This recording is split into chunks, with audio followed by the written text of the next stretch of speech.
Okay, lads, welcome to the podcast. How we doing? How are you? Just for people to get to know us a little, lads, this is what this first kind of, I suppose, Coach's Corner episode is about. So, Robbie, I'm just going to ask you first. Give us a little bit of background info. How did you end up in Doc Fitness, we'll say? So I was a member very first, kind of on and off for probably since day one of Doc Fitness down the pitch in Ballinderry, and then I kind of, you go through phases yourself. You drop on, you drop off, and you kind of, and then just as things went along, you were looking for a coach, and I had actually started doing an online course with Santa College, and I applied, and since then we haven't looked back. It must be going on. Was it 4 years now? Yeah. And like, even if you wanted to add in, since you're first with us, sure, we're up in 7 years. Yeah, it's great. When you think back, like, the time has just absolutely zoomed by. Like, it's been crazy. It is mad, like, absolutely mad. And I know personally, I always have this chat with you. I bring it up every now and then, saying we had a chat in a coffee shop. What was it, about 3 years ago, 2.5 years ago? Just about where you want to go with things as well, because you had a massive interest in the performance side of things, and it's why we made you any performance stuff related to Doc Fitness, you look after it. But a thing that you liked to do outside of Doc Fitness was coaching teams. So tell us a bit about that. Yeah, so I have been involved with the Galway Camogie. I've been involved with Galway Camogie for probably I think I'm coming nearly 3.5 years as well. With that, I got involved very first just in the underage structure, and now I'm actually leading the strength and conditioning for all teams through that. It's been a great experience, and it's been unreal, to kind of contrast the two and learn from both as well. Like, and obviously, the little bit of success always helps things along the way. How did that go last year for you? Fill us in. Yeah, sure. Look, the senior ladies won the All Ireland in September. It was absolutely unreal. Some experience, to see it all. And sure, of course, we had that little bit of taste of success early on in the year as well in March with winning the league. So winning the double was absolutely unreal. Your work weeks were fairly hectic over the last year. I think they were. Like Monday to Saturday, you'd be starting 6 a.m. some days, you wouldn't be getting home till after 10. Oh, 10 would be an early evening there for a while. Yeah, it's mad. It's mad, like, but like, it's just how well you can plan your day and make sure that if you're not on top of things, like, that just becomes mayhem, and it doesn't become enjoyable. Like, if you're not looking after the small things, like, you just have to be planning. You just have to be on top of it before you leave the house in the morning. Yeah, you knew yourself, like, when it came to late on a Friday evening, that your shit was planned, because oh yeah, but you could not have it planned. No, but like, for a finish, it was in such a routine, and like, it was literally just rolling one after the other. Like, and it, once I had that routine nailed down, like, you take no notice. The only time you take notice is now, when things have slowed down. And you're like, Jesus Christ, the amount that I was getting done in the run of a day was absolutely outrageous. Like, yeah. But I wouldn't change it. That's another big part, I suppose, that changed for you and the Galway Camogies is that they actually started using the gym. Was it a year and a half ago now? 2? Maybe more. Up on 2 as well, like, because yeah.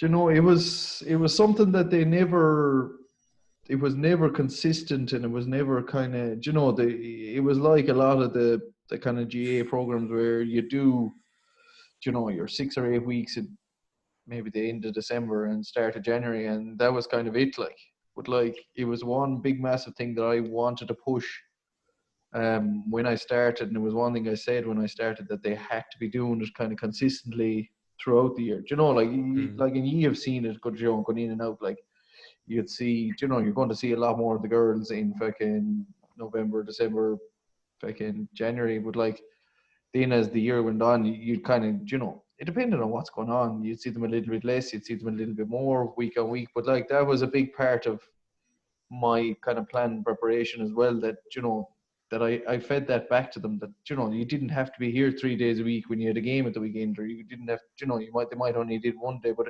it was always kind of consistently, you know, tipping over. Like, and sure, it was unbelievable then, like, say, what was it, maybe 2.5, 3 weeks after the All Ireland, and there was some of them back in straight away. Like, I'd say it was even a couple, not even 2 weeks, some of them. Yeah.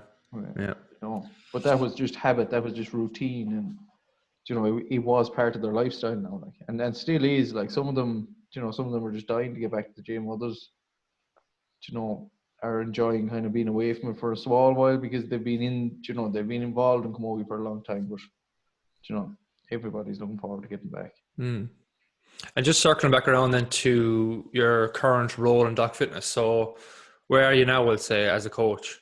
Well, I'd be the manager now at the moment, the general manager. So that was a role. It's kind of morphed and kind of transformed, I suppose, over the past couple of years, where, you know, we've kind of grown and the business has grown. So, and we've kind of gone along with it. And that's kind of came to you, you know, kind of put more structures behind the scenes on it, so that we can kind of, you know, move forward better. And I think it has overall, like, and, you know, it's now at a stage where, you know, it's looking for me to kind of lead, you know, the new coaches that will come in down the line. And, you know, hopefully we probably will have another coach or two on board by the time the year is out, and that'll be my job to to lead them along the way, or give out to them a lot. I'm not really sure which. But they'll be hopefully under my guidance, and just looking after all the clients and making sure everyone is getting on fairly okay. Yeah, for a period there with the whole COVID situation, you'd wonder, like, what the hell was going to lay in the future. Like, are we going to be starting from the scratch? Are we going to be able to reopen? Like, all these questions have been coming in, but thankfully, just after recording this, phase 5 has been scrapped, and we're now able to open in less than 6 weeks. So delighted with that. Yeah, like, you're going to see in 6 weeks' time, like, and obviously things aren't ever going to be back to the way they were, but, like, you're going to see a lot more normality over the next couple of weeks. Like, and even you can kind of see a lot more people over the last few days, you know, that, you know, I think people are getting more confident, and not that confidence is a big thing at the moment, but, like, you know, that people know what they have to do, and it's about getting back to normal day life now again, because, you know, we have to get back. Which leads us into Oisín. Welcome. Oisín is the teddy bear coach. All the clients treat him like a little baby. I don't know how I got that label, like, with your look. Oisín, fill us in. Yeah, so, like, I suppose you started, was it like 8 to 9 years ago in the fitness industry? 10, actually. I was just counting in my head there a while ago. 10 years, yeah. Yeah, started working in leisure centres as, like, lifeguard, like, fitness instructor, working with, like, basic kind of clients and stuff, and basic strength programs. And I actually first started off in the fitness industry when I was told I was too small playing football and that I need to get bigger. So I went to the gym and I got a gym program off of fella no more, and I kind of took off from there then. Yeah, too small to play football, so I had to get bigger. So was it all kind of leisure centres up until you joined Doc Fitness then? Mostly leisure centres. I worked in three, maybe 4 leisure centres, and then kind of one little smaller private gym, and then from there, then I went straight into Doc Fitness. Yeah. The rest is history. Yeah, and I remember our initial chats, like, after the first few months of you joining, we were chatting just about, like, how a lot of the clients that you've seen over the years in those leisure centres, how not your personal one-to-one clients you say you had within those, but your clients that were just coming into the door and doing their own thing, how you've seen them year on year, and you knew that from chit-chatting maybe here and there that their goals are trying to lose some weight or build some muscle or whatever. But you said, I remember you were saying to, like, you'd see people coming in and they'd never, ever, ever change. And yeah, it's just, it's such an eye-opener that I think people forget about, like, that just because the information's out there, or they quote unquote know what to do, if they're lacking the direction and accountability and kind of support along the way, are they just going to keep spinning their wheels, like, you know? That was one big thing you highlighted for us when you were coming into Doc Fitness, because I think you were blown away at the start, but kind of the results-based kind of culture we had in here from day one. So what was that transition like, I suppose? That was always the biggest thing. Like, and as I said to you, like, it was always like year in, year out, you'd see the same people coming into the doors with, like, they'd be very highly determined and motivated, but they lacked that accountability. They lacked that little bit of guidance, and that's all they really needed. Like, you know, it's just a little bit there, and they would have got to where they wanted to be a lot faster. But seeing a transition from the leisure centres and the kind of bigger commercial gyms into Doc Fitness, it's just like, there's no comparison at all in terms of the level of care that the member, the client gets when they walk into the gym. And like, that was the biggest eye opener for me, was just the level of care that the member got, like, when they came in the door, in terms of everything they wanted with their nutrition and their training, like, and the biggest part of it was the community aspect of things. You know, that's what really helps most people, is kind of knowing that when you walk in the door, that the coach will call you by your first name. It's just simple, small little things like that make such a difference, you know. And all the events, it's probably the biggest part of what we do now. It's the biggest thing we focus on. Robbie said how we've nailed down some structures and stuff over the years, and that has allowed us to coach our clients better, look after our clients better, even keeping tabs on our clients better, because back then we used to do things manually, and now we have systems where we'll know if, you know, we haven't heard from someone in a few days, a week, 2 weeks, if someone hasn't showed up, if one of our online clients hasn't checked in, etc.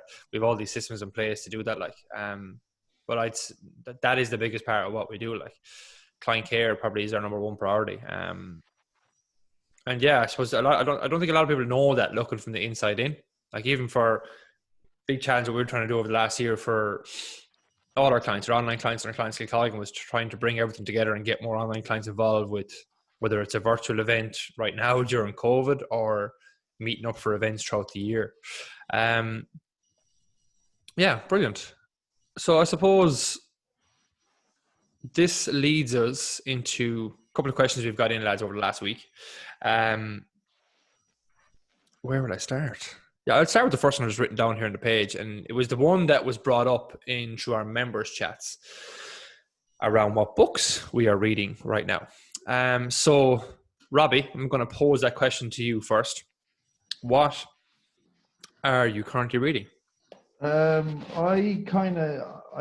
funny in the way I kind of read books, I suppose. I can often kind of start a book, kind of leave it down, maybe not come back to it for a few days, or then, you know, I'd be kind of reading. I could be reading 2, 3, 4 different books in the one go. So, like, at the moment, I'm reading George Orwell, 1984. Did you ever read that book? No. It's actually very good. It's a bit mad in places, but I've heard of it. But is the book called 1984? Yeah. Okay. No. It's good. Like, I'm probably nearly finished it now at the moment, but like, I got a kind of couple of recommendations on it, and I didn't know what to make of it at the start. Like, it's one of the best ever sellers, I think. Okay. But it's a thing you kind of have to read to kind of get into it. But like, it is very good. And then in terms of, say, training and those kind of things, like, I kind of dip up and down in between. I'm reading a speed book now at the moment. Speed Strength, it's called, from Joel Smith. It's, you know, text heavy. You know, you might need to go through it for a while, come away from it for a while, and then, you know, come back at it again. And the next one then on my list is How to Fail is the name of the book. So I'm actually dying to finish 1984 to start that one. So you're not really reading any kind of fiction books or anything like that at the moment, no? No, I don't really do a lot of kind of fiction a lot of the time. Just don't. Yeah, you remind me of myself a few years ago when before I was nearly anti-fiction because I was kind of like, why would I read fiction when I can read all these books to progress my knowledge or get better? Do you know? The 1984 is fiction, all right? Like, Okay. And is that a nighttime book? yeah. That's me evening book. It's something we talked about on that breakfast. Like, so just for anyone that doesn't know, we've been doing weekly breakfast of the boys chats, we call them, where 3 mornings a week we'll jump on with our clients and we'll go through some topics at hand. One of the topics that we came up with was books stuff and how what you read and at the time you read it has a massive impact too on little things. Like, so if Robbie's trying to read that speed book, for example, it's like an educational book. He's going to learn stuff. His brain is flowing. He'll probably want to take down notes. He'll think of ideas. Like for him, reading that, trying to go to bed is probably a bit silly, like, because he's going to get his brain, an easy way to think about it is getting his brain too woken up for it. So something for fiction to rewind, to relax, and kind of takes your mind off things in a way is, I think, a no-brainer for falling to sleep. I know I was joking. I kind of went down the rabbit hole of Auschwitz and the whole Holocaust books, but like I'd literally be out like a light after reading a few pages of one of those, even though the stories were true and horrific. It's different for me in terms of like an educational thing where I have to think about it and I maybe want to save something from it. Like, Anthony, you want to add to that, Rob? No, like again, it goes back to that point where I think we've both kind of gone down that line where, you know, and it has come up like that, you know, about what do we read before bed? And bed, you know, reading before bed for me is just about winding down and just kind of relaxing. But like if I went reading something, you know, that educational learning, your mind just starts going into overdrive and you think about how can I do this and how can I implement that, like, but like, you know, if you want to wind down, it's kind of, and I've read it somewhere before, like that you just want to be reading something completely away from your field of scope before bed, like, Yeah, you know, that it doesn't relate or it doesn't tie into anything you do at work. But then like there is periods where, you know, you go back to the start where you're like, you've gone from 6 to 10. You may need to kind of dive into that at times if you need to learn something. But like, you know, if you're continuing education all the time, you don't really need to. Yeah, I think it's the same. Like we're talking about it from an education standpoint as coaches, you know, but I think it's the same for somebody reading their phone at nighttime and they're flicking through their phone and they're trying to, you know, they might be reading an article or something and their brain gets going. I think it's very similar in that regard because number one, they're on their phone, which is going to keep them awake anyway. And number two, they're stimulating their brain and thinking about things and just going to lead to a shitty sleep. Like, but yeah, that's driven home our point. Oisin, what are you reading at the moment? I am finishing off Tom Rabbits by James Clear. I listened to the audiobook, but I feel that it was so good. I just needed to get the hard copy and actually read it. I've been reading it kind of since the start of lockdown, really. I found that unbelievable. Really, really good book. From a training point of view, then I'm reading the Muscle and Strength Pyramid books by Eric Adams at the moment. As you said, we probably already know. I found that book brilliant. That's the book you had to read this time last year. That's the one. I don't want to talk about that now, Robbie. I'm reading it. I'm tight. I'm getting there. Fill us in on Atomic Habits. I think it's just a book that people need to be aware of. Yeah, and it's something that we've been really driving home for our members and clients over the last couple of months. And I know you've been talking about James Clear stuff for as long as I can remember it, Dave. It's practical tips to help you instill like good behaviors and habits across your days and weeks in terms of everything. Like it's just the way he can get his message across is so clear and so easy to understand for everybody. Like, I think that's why he's so successful and why the book is so effective for people, is because it's simple, small little things that you can apply across your day and across your week, that really do make a massive difference over time. And I think a lot of the members and in the gym that have read the book have really benefited a lot from it. Like, I know I have anyway.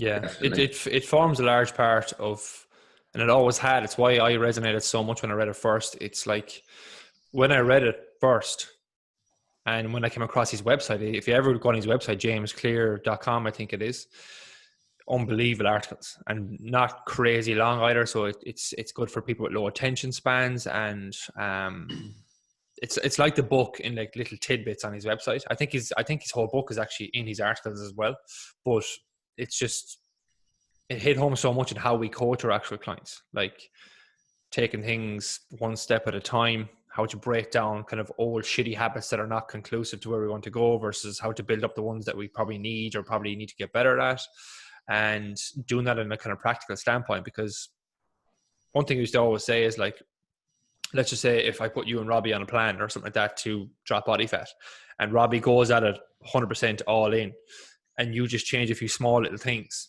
and you're doing it realistically, but yet Robbie after a couple of weeks is just, he's starting to kind of break down because the training is too much, the diet's too severe, or he's just miserable with things, whereas you're just kind of like, Jesus, this is really too easy.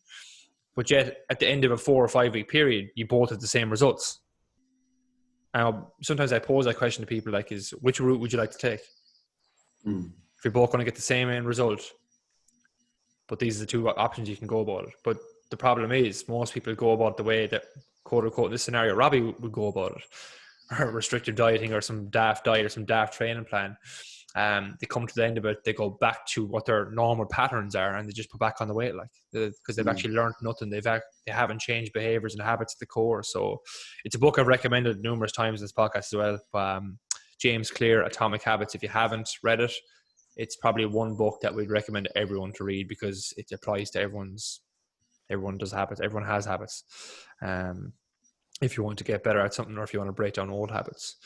But I suppose on that question as well, lads, we've got a question in from one of our clients that I think is, where is it now? That I think is brilliant takeaway for everyone. I'm just pulling it up here in the background. Yeah. So we were asking our clients last week or a couple of weeks ago, what would they like to see more of in terms of just content for the moment during lockdown in our members group. And one of our ladies said maybe something about long-term consistency and how to keep the motivation. A lot of us in the gym have been there training and eating pretty well and constantly losing weight, etc. The slow and steady way. Sometimes it can feel a bit monotonous, especially when on a maintenance phase, when not getting the push from seeing the results. And in this case, the results meaning fat loss results, weight going down, clothes getting smaller. Maybe some tips on how to keep motivated, see small wins. I'm not sure really. Now, we've since covered this question like with our clients in the background, but we were only chatting about this before we came on to the podcast as well. It's a mammoth of a question, really. I could go off in a complete rabbit hole with this one, but I'll start it off, lads, and I'll just see have you anything to add to it at the end, because there's some stuff that I actually had planned to do a full podcast episode on this. And I just think when it comes to motivation, it wanes daily. So like, you can call this motivation, you can call this inspiration, but like motivation, you know yourself, some days you'll be firing all cylinders, some days you'll just be really low. So you can't rely on that alone to kind of go about things and hit your targets, whatever it is for you, right? You can apply that to anything in life, whether that's training, body composition, whatever. So motivation needs to come from somewhere a little bit deeper, and it's kind of something that happens in the background. For example, you still follow through on something no matter how you're feeling. That's kind of what we classify motivation as, or true motivation. So one thing that we've always done for our clients is we have a goal setting system that we've kind of set up over the years based on the research behind quote unquote goal setting and that kind of stuff, and what we've practically implemented and what has worked for us, what has worked for our clients. And one of the biggest things we used to always do is that if we had a goal setting workshop, we wouldn't just write down a goal. You know, I want to lose X amount of pounds. We'd never just go that route, because we'd always look at the deeper layer below that, or what's the bigger picture behind that goal in the first place. The why, so to speak. I think sometimes though people can get a little bit confused with, you know, their quote unquote why, and it's very deep. And if somebody's at a goal workshop and you're asking them their why, and so they just can't think for that point in time, the whole goals workshop then goes over their head. So another way to phrase it or to look at it is what James Clear actually talks about is your identity. And the identity comes back to kind of the type of person you want to be or you want to become. And it ties in nicely to kind of your why behind things as well. Like, for example, if you're somebody who's like, I want to lead a healthy, fit lifestyle, I want to be strong, and have a good relationship with food. Very simple example. Is everything else that you do kind of going back to that identity? It's not a specific goal. It's not something that you just stop once you hit, because I think people think that this is what goals are. But having that identity and then other reasons why behind that, it's what's going to keep you motivated long term. Then how you go about things is a massive part in that too. This example, one of our ladies was saying that she's going great when she's losing weight and training and exercising. And we talk about this as well, like that when we ingrain our habits, some stuff can actually become a little bit boring if we don't try and keep it interesting. And it's why we do social events. It's why we do fitness events for our clients. It's why we do 6-week fat loss challenges throughout the year, to keep the kind of interest spiked, so to speak. I'm not going to call it motivation. I'm going to call it kind of interest, because we can kind of wane in and out of these things. So where am I with that? When things start to become monotonous and you're not seeing results in the scales and whatnot, you have to look elsewhere for what the progress might be. So this example, this person is going to see progress in the gym. Their training is going to get better. They're going to see maybe even progress with their relationship with food. They're not having to keep an eye on calories as much. They're able to not put as much effort into their food as they did when they originally did, because they were trying to build habits at the start, and now they're it's more automatic and they're just getting on with it. And for them, like training events, setting themselves specific training goals can be that thing to keep things interesting and whatnot going forward. But I think it comes back to the identity and the overall reason why. And if you lose sight of that, you'll start to lose sight of everything, I think, anyway, and what we believe. Now, there's a ton of other stuff I could go down in that realm, but like that's for keeping things interesting, keeping things more quote unquote motivated, because there will come a time where that person might want to go into a fat loss phase again, which will spike a little bit more interest. There'll be a time where they might want to go to a gaining phase. They might want to really push their cardio levels, etc. There's tons of other stuff, and there's many ways you can focus on the wins. But lads, to add to that. Yeah, like it's, it can be a hard transition, and it can be a hard period where, you go from that kind of fat loss phase of that challenge all the time and that target all the time to kind of not, and people kind of I do see a lot of people struggle a lot more in maintenance phases than they do in either gaining or fat loss phases, because there's no kind of specific target, or there's no that as per se goal to reach. But like there's always something to learn. There's always something to learn down along the line. Like, and motivation is a funny one where it can drop off, it can come back, it can in and out like it. But I've always used the kind of that sled analogy where if you start very first time you start in the top of the hill and you push your sled down the hill, it's going to be a bumpy route, and you're going to go all over the place and you might topple over. But each time you go back up to the top, you learn something new about the path you've just taken. Maybe you move it a little bit to the left and you just start grooving patterns from there. And it's the same over time. Then like that route gets that little bit more smoother. The ride down the hill, it becomes that little bit more, not easy per se, but like you learn a little bit each time you restart. And it's not the end of the world, if you do get stuck and you kind of may have to restart, but like you're always going to learn something from the first time around.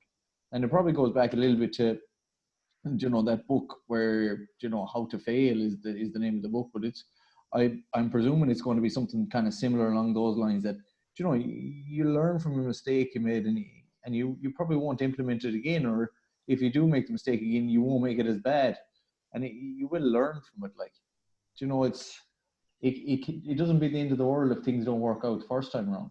So you're saying things get easier over time, and you're saying if things go off track, you just get back on. Is that the kind of viewpoint you're going with this one?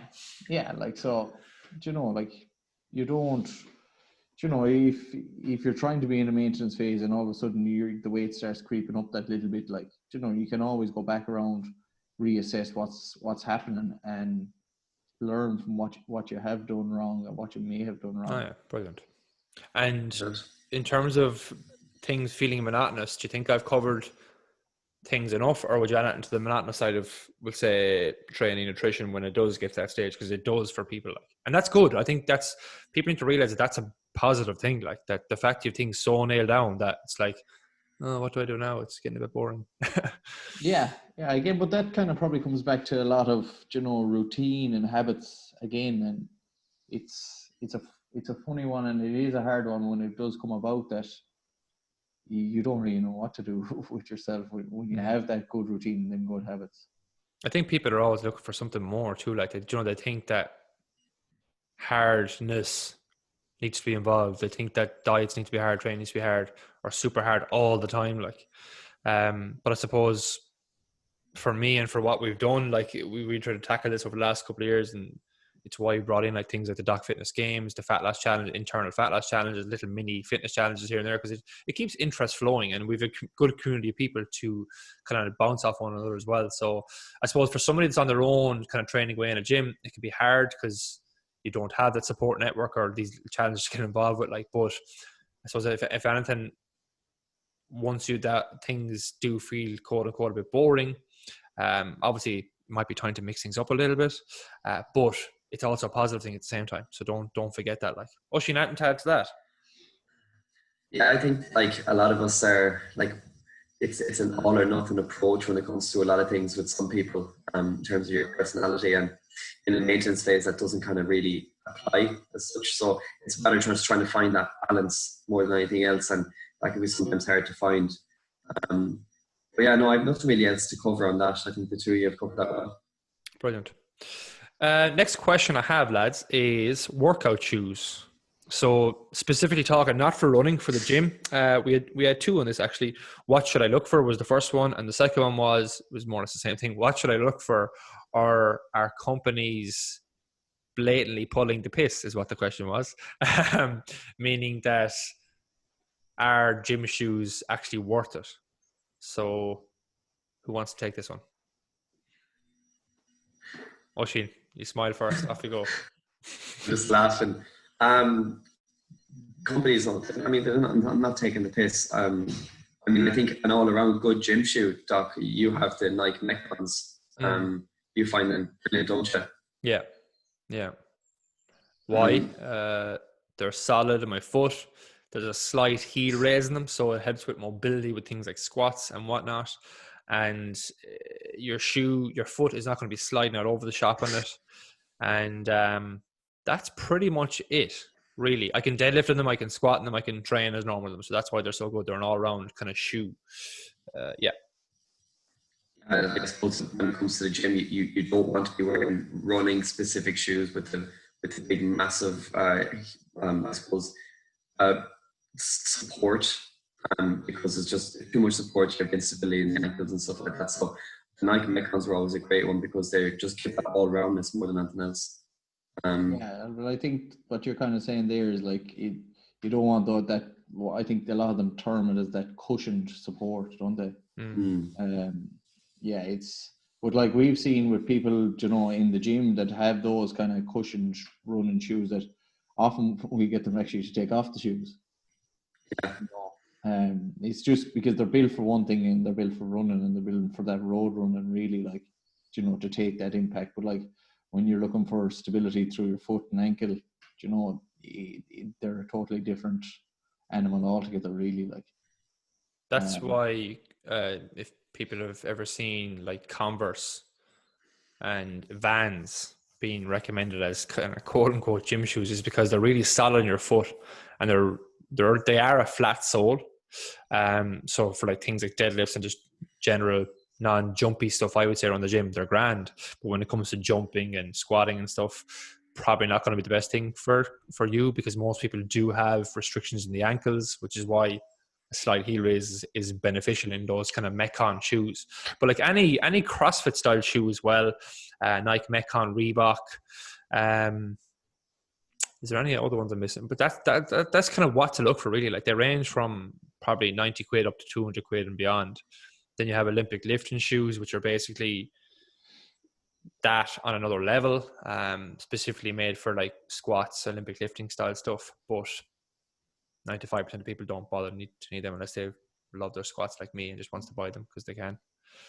Act like a fucking idiot. It's a ritual. I just like putting on. All the gear. All the gear. Having a clue what I'm at. Yeah, I think that answers that, lads.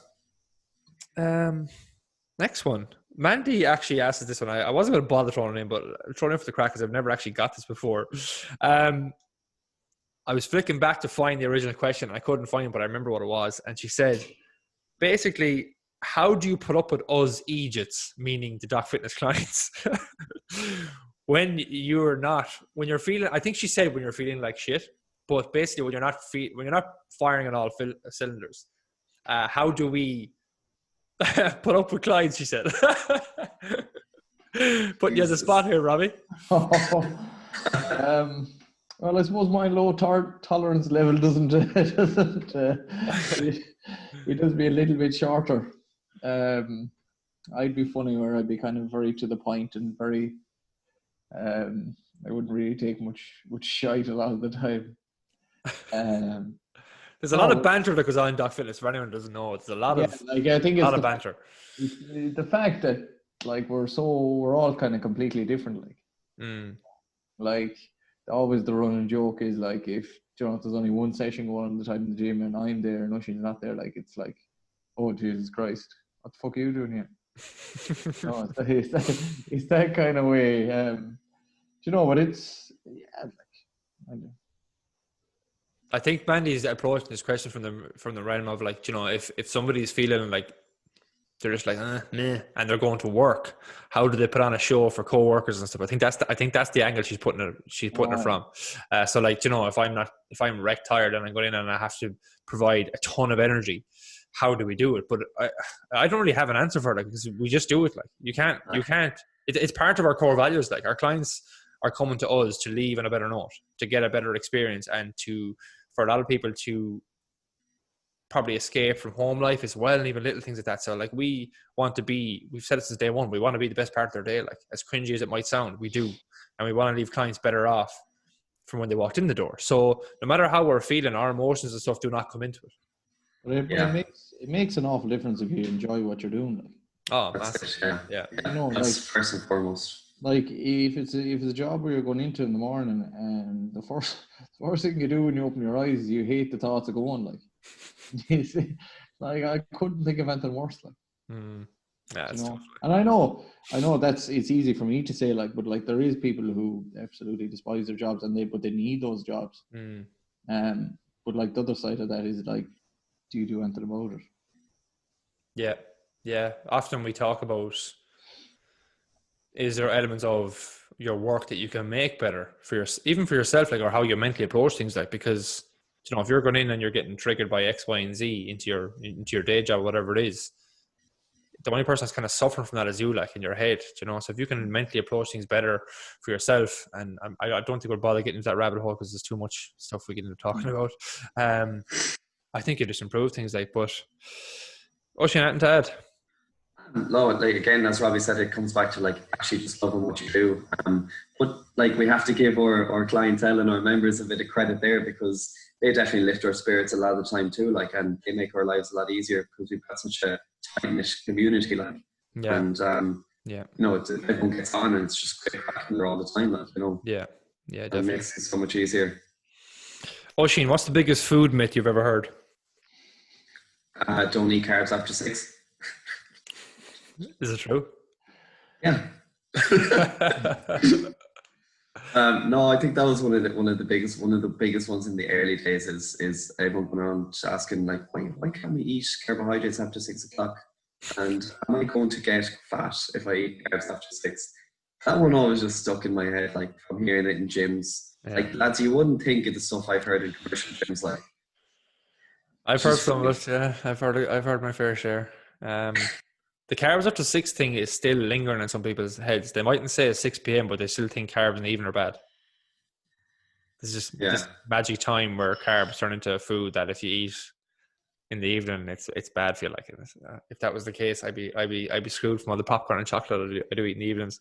Rob, what's the worst one you've heard? I think that it's still a big, massive one. Is eating late in the evening, you're going to get fat. So similar, yeah. Similar-ish, Yeah. but like it's like eating at all. You're just going to hold every bit of food in your body, and it's not going to go anywhere. It's ridiculous. Yeah, I always answer that one with, if you were a night shift worker, that means you're screwed then, because you're eating 2 a.m. in the morning. But it's irrelevant because energy balance over 24 hours, energy balance over a week, etc. I so much, I'm actually pulling like a blank on it now, but I remember I was chatting to one of our podcast guests, David Nolan, was it last year, and he filled me in on one he heard about creatine, and it was basically that when you take creatine, when you take creatine, I'm after forgetting now, but when you take creatine, it's something ridiculous. Like when you take creatine, the water's pulled into the muscle and weights just bounce off something. Basically, off the chest. Yeah, it was something daft. Like basically trying to say that creatine was a super drug type thing. After screwing that one up, but yeah. Next question. Training during lockdown. So you have no myth. So I have no myths. No, I have so many I can't fucking think of them. I'll move on because I still can't think of them. Training during lockdown, lads. How has this gone personally for you both? Robbie first. I would say good overall. Actually, I would say. I go through phases though. Like I've kind of gone, not kind of completely away from the gym, but like I don't take it as kind of seriously, I suppose is what you'd kind of term it anymore. Like, you know, if I don't really follow a set program on day, but because it kind of works for me, because I kind of do so much in the run of the week that I look for one day to complement the next day. So like, you know, if the plan isn't going to work, I just flip it around and make sure things work. Like, so I've been kind of more outdoors as well and doing a lot more running and stuff. And learning about kind of running and that kind of stuff. The only way you learn a lot of that stuff is you actually go and do it. But in terms of overall training, it's been actually good and it's been consistent. But I kind of enjoy my own company a lot of the time anyway, so it doesn't make any difference. You wouldn't know that now. Oisín's the complete opposite. Yeah. How have you found it overall, Oisín? I think in the early days, I transitioned from being able to have access to the gym to having to be at home and kind of tweaking your training to allow for that was tough. But again, like I had to put myself in everyone else's shoes and our members and our clients and kind of just see what they're going through in that sense as well. So I think, to be honest, now I'm in better shape than I was then before lockdown. My training is consistent now, and I'm actually enjoying it a lot. So all in all, I think, that's been going okay. But again, it was like a little bit in between there, in the middle of lockdown, where kind of my discipline kind of fell off a little bit, and I think everyone was kind of in the same boat. Still a grey area during lockdown where nutrition wouldn't have been great and training wouldn't have been great, but I think everyone kind of went through that phase at some stage during lockdown. Lasts a little bit longer for most people, but I suppose that's kind of a thing where there isn't as many factors in the way. You have that little bit more time and opportunity to actually get the training in them. Exactly. Yeah. Yeah, I was the same. I think Oisín, when we were chatting to you the first few weeks, you did like next to zero training, and then you started getting a bit more. I was the same the first few. I actually used it as the first couple 2-3 weeks. I used it as a chance to transition to more bodyweight stuff because I was absolutely wrecked from hurling training and gym stuff, to be honest. And then I got the bright idea of bringing this old home rack down into the conservatory room here, kitted it out, and then I went back kind of training with barbells and dumbbells as normal as I could. I had the luxury of getting all that stuff, but it took me a few weeks just to get into that flow. And I think the biggest thing that we were saying for our own clients was that it's normal to not want to train. Like, the world is going through a pandemic, like, but at the same side of that coin, we're trying to avoid that catapulting into months on end.